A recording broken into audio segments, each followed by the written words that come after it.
Thank you, thank you. Thank you very much, Honorable Minister of Agriculture, Sri B.C. Patil, Honorable Member of the Legislative Assembly, Sri Krishnappa, Honorable ex-Vice Chancellor, Dr. Chengappa, and several other ex-Vice Chancellors here, Honorable Vice Chancellor, Dr. Prasad, senior members of the leadership on campus, including Registrar, Dr. Dhanpal, Deans, Dr. Savitramma, Dr. Devakumar, Director of Research, Dr. Shadakshari, distinguished faculty, researchers, ladies and gentlemen, ಎಲ್ಲರಿಗೂ ನನ್ನ ನಮಸ್ಕಾರ. ನಮ್ಮ ವ್ಯವಸಾಯದಲ್ಲಿ ಜಯ ಕಿಸಾನ್ ಅಂತ ಖಂಡಿತ ಹೇಳಬೇಕು. 2 ದಿವಸ late ಆದರೂ ಎಲ್ಲರಿಗೂ ದೀಪಾವಳಿ ಶುಭಾಶಯಗಳು. It's an absolute delight to be back on campus, although only virtually. I'm very, very honored to have been invited as the chief guest for the UAS Foundation Day. For me, this is a very big deal. As the first batch to graduate from GKVK campus, this is a particularly thrilling time for me to be back, though at the time we didn't have this beautiful auditorium in which you guys are sitting, which I believe was built during the administration of Dr. Chengappa. Let me first begin by congratulating all the awardees today. I know how hard all of you worked to be recognized at this spectacular event. I can only remember my days in UAS where being an awardee at the Foundation Day was an ambition that was way beyond my grasp and way beyond my reach. So it's truly a privilege for me to be in front of all of you. I am an unlikely chief guest at this function. There have been 100 occasions, maybe more, that I had wished I was a more diligent student when I was on campus. The old campus in Hebbal had a beautiful library, one of the largest in the country, which I think had over 60,000 volumes, a national award-winning cafeteria, and was a bit close to town in Bangalore. So to me, those held greater attractions than the classroom, even though I knew we had some outstanding faculty. So to call me a diligent student would be revisionist history, or to use current terminology, that would be fake news. Despite that, here I am today. I'm reminded of the US President George Bush, who at a Yale alumni famously said at their graduation ceremony, decades after he graduated, he said, for those of you students who got A, I say congratulations. For those who got C's, he said, you too can become president. All I say to you, regardless of your grades today, is you too can come back as the chief guest of the UAS Foundation Day. But truly, my time in UAS were defining years of my life where I missed mentors in plain sight, where I was a rebel looking for a cause, and I had passion with no purpose. So as I was looking back at those times and I pondered my message to you today, it's simple really, and lies in the transformative experience that UAS offers us. The pedagogy and the syllabus at UAS, if I had to describe it in one word, it's awesome. Unlike many undergrad courses, it is neither shallow nor diffused. It is as deep in its approach as it is wide. So beyond just agronomy, crop production, plant pathology, microbiology, seed production, the syllabus included dairy science, farm power and machinery, animal husbandry, agricultural economics, experimental techniques, statistics. So it just didn't teach just a particular course. It taught us how to learn almost anything. This multidisciplinary approach also encouraged critical thinking. It's not about finding answers to other people's questions. It's about asking your own questions. You know, I like to say you can Google answers. You can't Google for questions, at least not yet. So let me spend the next 20 minutes or so looking back, looking around, and looking ahead. Looking back at the Green Revolution, looking around at the Food Revolution, and looking ahead at the future of agriculture and our role and indeed responsibility in creating that future. We all know agriculture, like life, is backbreaking work. ಈ ವ್ಯವಸಾಯ ಆರಂಭದಲ್ಲಿ ಆರಾಮಿಲ್ಲ. But let me start with the Green Revolution. I entered UAS a few years after India had launched the Green Revolution. Norman Borlaug and MS Swaminathan were already amazing heroes in our lives. And the Green Revolution they pioneered was nothing short of a global miracle. It was bold, far-reaching, and deeply transformative. Also, it was highly improbable. Yet we know what happened. So much has changed since then. We warded off famine, not just in India, but in many developing countries in the world. We had not one, but 3 revolutions. The Green Revolution saw food production grow from less than 14 million tons when I was in campus to almost 300 million tons today in India. The White Revolution, which also was known then as Operation Flood, saw the dairy production go up from around 20 million tons to almost 190 million tons today, making India the largest dairy producer in the world. And a less talked about Rainbow Revolution saw fruits and vegetables skyrocket from under 35 million tons to the world's largest producer of fruits and vegetables at over 240 million tons. For some of us, we saw prosperity beyond our wildest dream directly as a result of these revolutions. And our launch pad was significantly higher than any that our parents could have ever dreamt of. After UAS, I went to business school to get my MBA.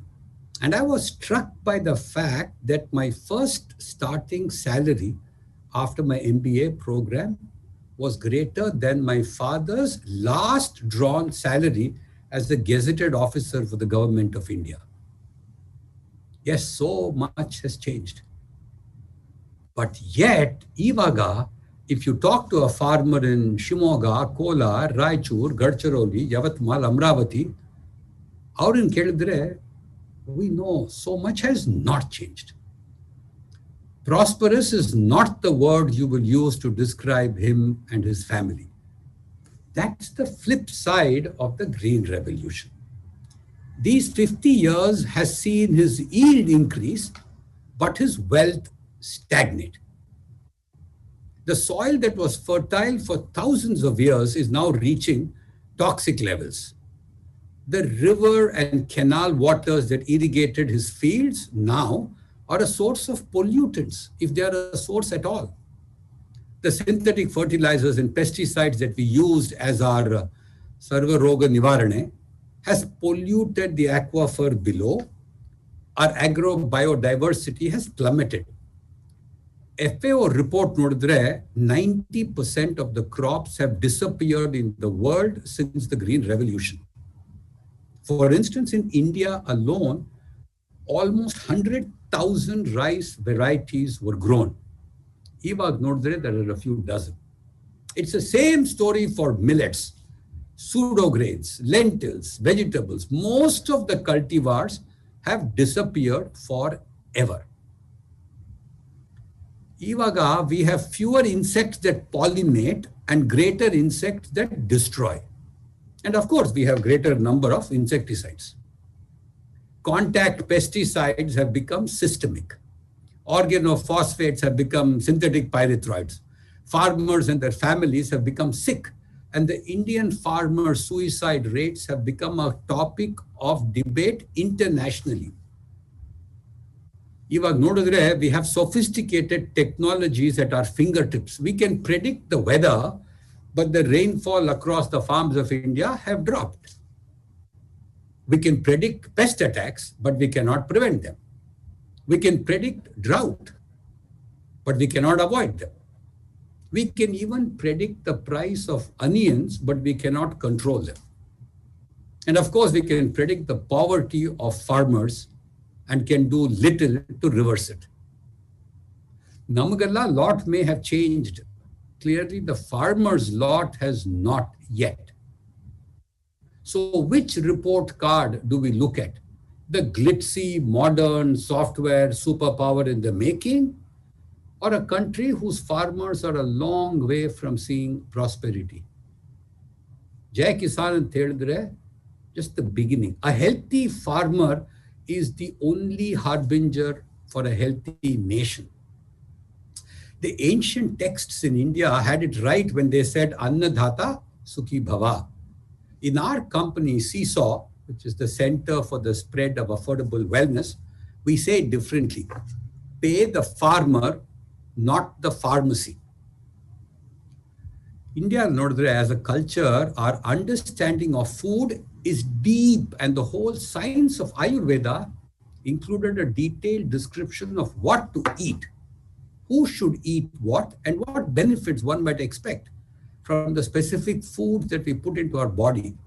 Amazingly, Yajurveda, if you look at the Yajurveda, there is in the Chamakam, there is in chapter 4, in its entirety describes the power of grains, lentils, and oil seeds that nourish our body and manifest themselves as an abounding force within us. I'll ಹೇಳಿದ್ದಾರೆ ವಿಭುಚಮೆ ಪ್ರಭುಚಮೆ ಬಹುಚಮೆ ಭೂಯಶ್ಚಮೆ means the grant of gift of nutritional abundance of all varieties of cereals, millets, and corns. Vrihayashchame, Yavashchame, Mashashchame, Tilashchame, andre, talks about paddy, black beans, black gram, sesame. It goes on and on. It includes oil seeds, lentils, grains, honey, even barnyard millet. The biodiversity is reflected in the Rudram and Chamakam. In fact, chapter 5 of the Chamakam makes a commitment that we will protect the environment, including the mountains, the trees, the seas, and the rivers that help these grains that in turn feed us. So much for our past. Instead of just the Green Revolution, I went back 4,000 years. But let me come back to today and talk about today and the food revolution. Let me take you to another world, 10,000 miles away to America, where I spent a big part of my life. Al Nodre, the consequences of the Green Revolution were felt, where traditional farmers were decimated. Their lives were destroyed in many different ways. Turn of the last century, 40% of America lived in farms. Today, less than 1% does. Farm size there tripled, while the number of farmers reduced by 300% in the same period. So that increase in farm size in America reflects both farm mechanization and corporatization. These advances in agri-science did prevent mass-scale famine around the world. But it turns out the price tag was heavy. We reduced crop diversity, increased use of chemicals, genetically modified foods, and subsidized agriculture for political gain or fear of social unrest. The consequence of this took a long time to be felt in the homes of consumers. In the early 90s, when Meera, my wife, and I set up our food business, we actually saw a country overrun by large food companies that had used food science to enhance texture, color, shelf life, taste, sweetness. For most companies, they were pleased at the outcome. Their food company revenues grew, food inflation was low, consumer preferences for prepared and convenience foods exploded. But truth be told, the food industry was unwittingly supplying customers to the healthcare industry. Even Nordre, 70% of foods sold in the US supermarkets are genetically modified foods. And not surprisingly, the US is now in the middle of an epidemic, and not just COVID, but of cardiovascular disease, diabetes, obesity, and cancer. Today, 70% of America is either obese or overweight.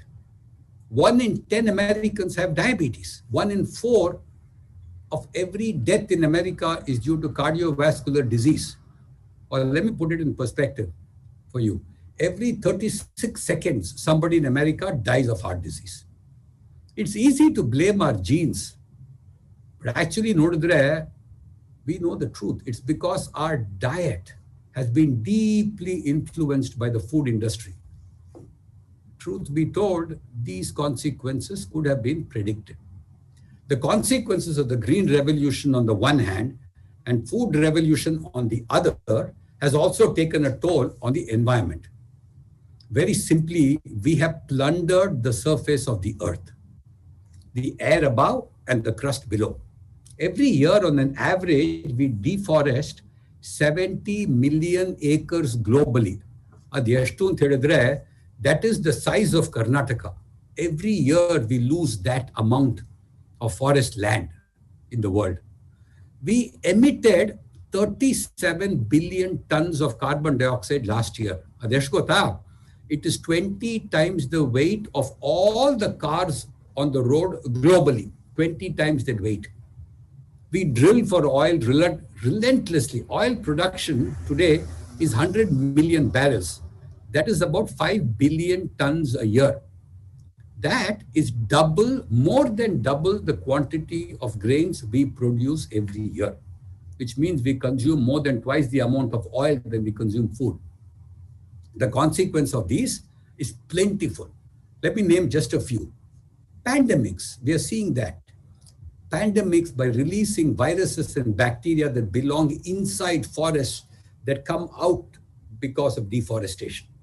Extinctions of thousands of species annually, upsetting our ecosystem. Conversion of agricultural land for animal feed, increasing hunger and malnourishment and endangering public health. Idgota, 77% of agriculture land today is used for grazing or for growing animal feed.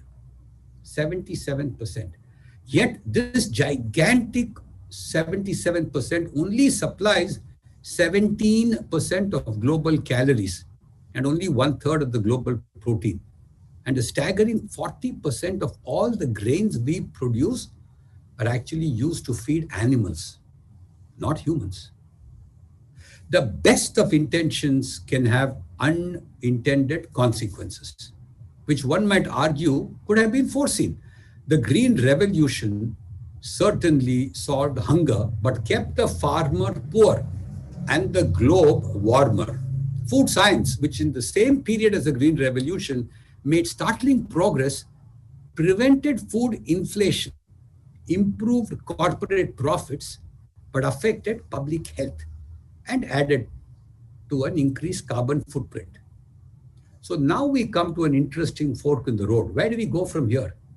Because lessons from the Green Revolution, the food revolution, and climate change can allow us to predict a future of doom, or can energize and galvanize us to create a new tomorrow. Imagine a world where farmers truly prosper, where it is Jai Kisan. Consumers eat healthy and food companies transform. That's the world I'd like us to dedicate ourselves to. And I invite you all to join this journey. A beginning actually has already been made. Let me start with climate change. The Paris Accord, notwithstanding President Trump's recalcitrance and foolishness, is a promising beginning. The emergence of electric vehicles, the increasing biodiversity in consumers' eating habits, the major backlash against deforestation, the recycling frenzy are all green shoots in reversing climate change. It's not enough for businesses to follow sustainable practices only when they make business sense. It is the social responsibility of businesses to make business sense out of sustainable practices. Let me move to the food industry, where I spent most of my life, my professional life, where the US became a crucible for mega trends in the early 90s that has since spread globally. Three of them in particular: natural foods, convenience foods, and multi-ethnic specialty foods. These three big mega trends are shaping our future, our wellness, and even the well being of our planet.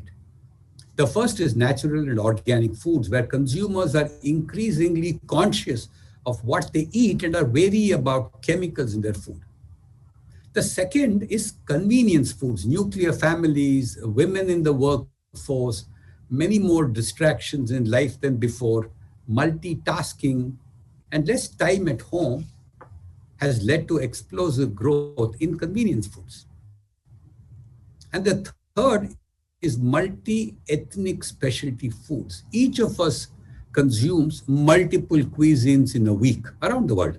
The changing demographics worldwide, increasing human mobility, and the emergence of global food brands is taking our traditional palate on a world cruise. That's how our company Tasty Bite was born, at the convergence of this Venn diagram of natural, convenient, and specialty foods. The food industry needs to realize that it holds the wellness of consumers in the palm of its hands. We are what we eat. That's what Ayurveda has taught us. Our health, our wellness, our emotions, our choice of friends, even who we invite home for dinner, are all driven by the choices we make on our foods. It's no longer enough for food companies to ask, what is my share of market, share of wallet, share of mind, share of stomach, or share of daily calories, or share of plate? No. The real question brands must ask is, what is my share of consumer wellness? It is time for the food industry to take accountability for the well-being of the planet and the wellness of the consumer. And I know that food science has evolved since the 70s and the 80s, and we no longer need to rely on Codex Alimentaria, on chemicals, on artificial color, artificial preservatives to deliver on texture or great tasting food. Science is not a tool for reducing costs and increasing profits alone, but is an option for improving our well-being. Which now brings me to the third part of my talk, which is the future of agriculture. The future of the farm, the farmer, and food. I'm particularly pleased that an amazing initiative has been started in the world, of which we are a part of, called the Periodic Table of Food Initiative, PTFI. It is important for us to go past the simple macronutrients in food, like carbohydrates, proteins, fats, and some fiber, and some obvious micronutrients like vitamins and minerals, to be the only basis of defining the nutritive value of food. We need to dig deeper, way deeper. That's what PTFI is trying to do. It's a global effort currently funded by the Rockefeller Foundation to create a public database of the biochemical composition and the function of food we eating using mass spectrometry, artificial intelligence, and bioinformatics. This is pioneering work, and I'm pleased to see our Honorable Vice Chancellor, Dr. Prasad, and the Director of Research, and several eminent faculty and researchers at UAS, with the ever-guiding hand of our ex-Vice Chancellor, Dr. Chengappa, lending their support to this global effort, which will result in years of seminal discovery that will lead to a heightened awareness around the world that we are indeed what we eat. The convergence of information technology, genetic research, and initiatives such as PTFI will only enhance consumer wellness and will also provide a new hope that farmers can prosper. Let me paint this picture more fully. For some strange reason, Silicon Valley, the boom for the last 30 years that literally changed the lives of billions of us, entirely bypassed agriculture and the farmer until now. That is slowly beginning to change, and we are seeing now the catapulting, call it a double promotion, of the industry from Agri 2.0 or the Green Revolution to Agri not 3.0 but 4.0 that some have called the Evergreen Revolution. This is taking many forms, and I'll just give you a few. The first is there is a concerted, even if some might say clumsy effort to bring farmers closer to consumers with enabling technology. The APMC bill in India and the ECA, the Essential Commodities Act, are two such examples. There is an increasing realization by governments of the need to hand back the power to the farmer by disintermediating the middleman. China is a sterling example of the success of this measure. Consumers can now buy straight from the farmer on their e-commerce platform. A next generation high-tech supply chain ensures delivery nationally to Chinese homes within hours. Farmers make more money, consumers eat freshly harvested produce, and they pay less. And the farmers earn more. This is one. Second, after ignoring agriculture for the last 30 years, Silicon Valley has finally arrived in the farm. Artificial intelligence, the Internet of Things, drones, and fintech entrepreneurs have come up with imaginative ways to provide better intelligence to the farmer. This is not to enhance yield alone, but to increase revenues to farmers by better market information and intelligence. So extension will take a totally new direction in the years to come.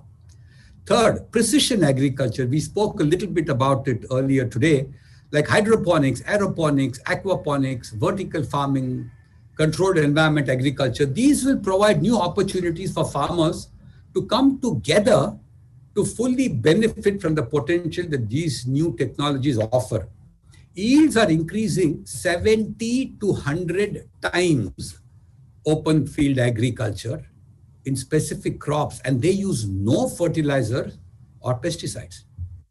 The future will clearly lie not just with the progressive farmer, but with the progressive entrepreneur.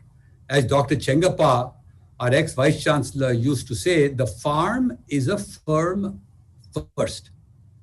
It's another way of saying that you, the students who are gathered here today, have an amazing future ahead of each of you, much more so than any generation of agriculture graduates in history. What is open to you is not mere academia, university jobs, jobs in plantations or traditional public sector and private sector companies. But what has now opened up to you is an incredible opportunity to participate in the creation of a new tomorrow.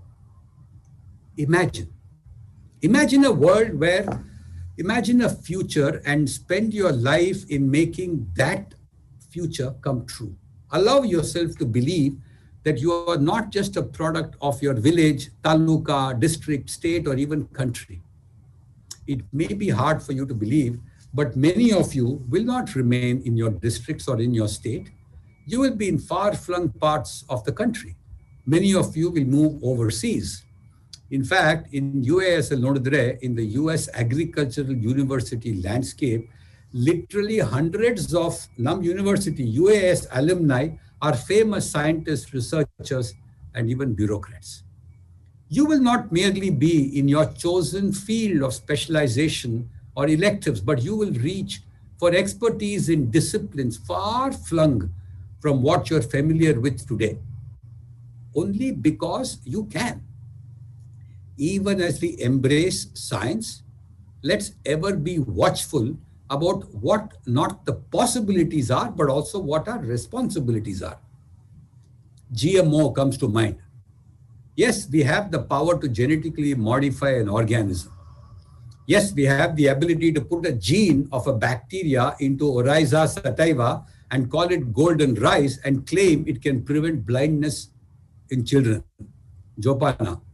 Beware of false claims, irresponsible research, and let your conscience and your knowledge be your guide.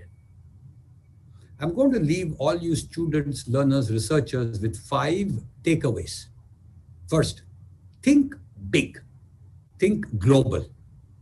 Believe that you can solve big problems in society. The power of what is possible, even if improbable, is huge. you will be surprised that the amount of personal effort it takes, whether to build big, dream big, is the same as building small, thinking small. Because time is finite. Outcome and output need not be. Second, don't turn your back at the first hurdle or with the first failure. Yakendre, if you don't see darkness, you probably won't appreciate the light. If you don't face injustice, you will forget about being just yourself. If you don't face discrimination, then probably you and your ideas are probably not important or not different enough. A little restlessness without being unhappy will keep you energized. Third, believe in your ability to make a difference, notwithstanding your grades or what your family and friends might think of you as your limitations. Be aware of them, but don't be shackled by them. All of us are essentially very ordinary. It is what we do that makes us extraordinary.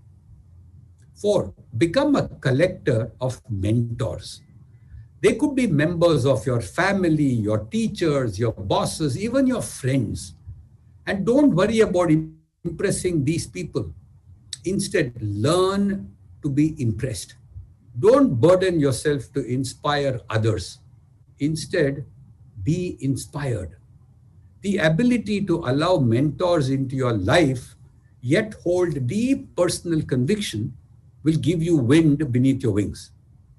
And finally, remember the difference between prayer and meditation.